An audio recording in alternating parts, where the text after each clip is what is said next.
Do you have any Randy Savage stories that aren't about the snake bite? Love and thanks.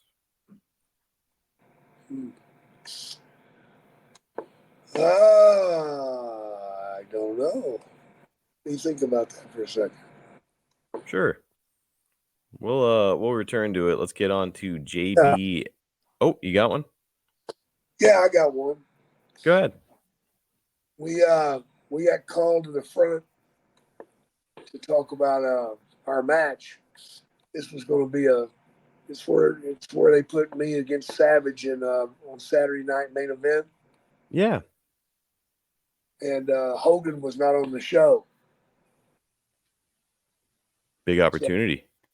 yeah, it's also an opportunity to fail. Mhm.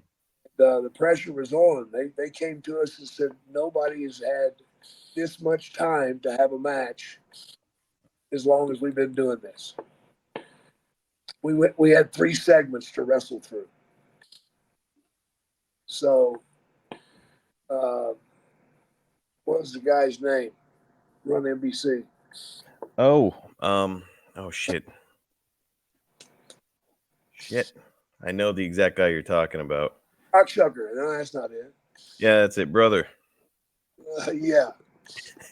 What the hell is his name? I'll throw a picture of him in here in post production, but yeah, I'm gonna kick myself. Go ahead with the story, and I'll continue it. Anyway, he's explaining to us how much time we're going to have.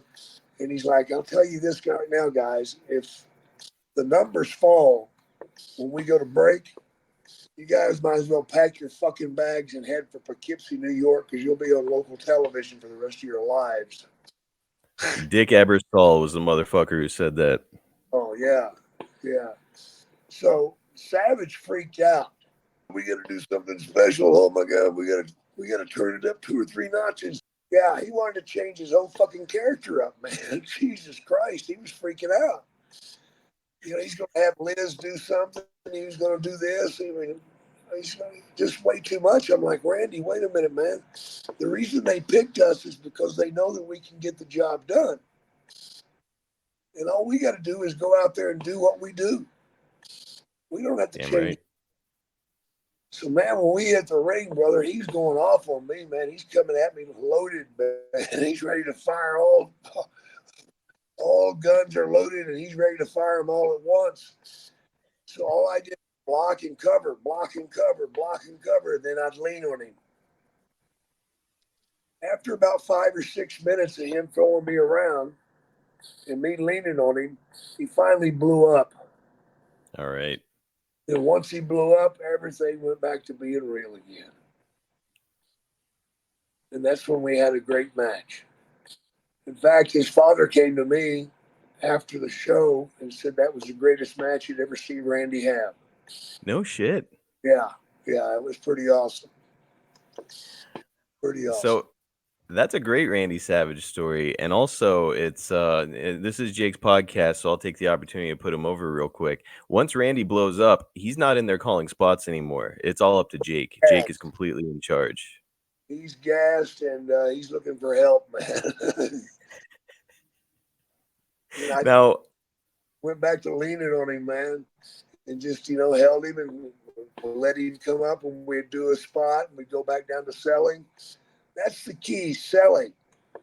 That's always been the key, selling. Whether you're a babyface or a heel, selling is the most important thing you do out there. that's exactly right. And it's it's a big stage. There's a lot of pressure, and Jake is remaining calm, which is another big element. Savage is out there kind of freaking out, and Jake is like, "Look, I've been doing this for years. Just because it's on this TV station, some dude just threatened me doesn't change my job." Nope, not at all, man. He picked me because he saw what he wanted to see. Yep. So there's no reason for us to go out there and change everything. If we change everything, he's not going to like it. Because that's not what he paid for. I love this stuff. This sort of information is really valuable. I think for listeners and for people who are coming up in wrestling like I am, where it's like, hey, look, sometimes just sticking to the fucking fundamentals, regardless of the circumstances, just always work. Absolutely. Go back to the fundamentals, grab a hold, and sell. Learn how to sell. Fight back. When you're selling, don't ever die. There's a difference between selling and dying. You see some guys get hit with a twig and they go down and they just lay there. No, that's Mm. not dying. When are you supposed to do the die sell? Is it only when you get hit with a finish? Yeah. Depends on the finish, too. Would you I say mean, that a false finish is the exception? well, even a false finish, man, you're selling throughout the thing, but you Mm. come up still fighting, aren't you? Yes. Right. You're still trying to get up and do something. You're not dying. The only time you die is when you get hit with that final one, two, three. And even then, sometimes you don't want to, right? Because you want to kind of keep yourself strong. No, you want to come up as soon as possible. But just remember to sell the hole that happened or sell the event that happened. You know, whatever it was, you got to sell it and get it over. I love this stuff, and I love that question turned into a wrestling lesson, which is really cool.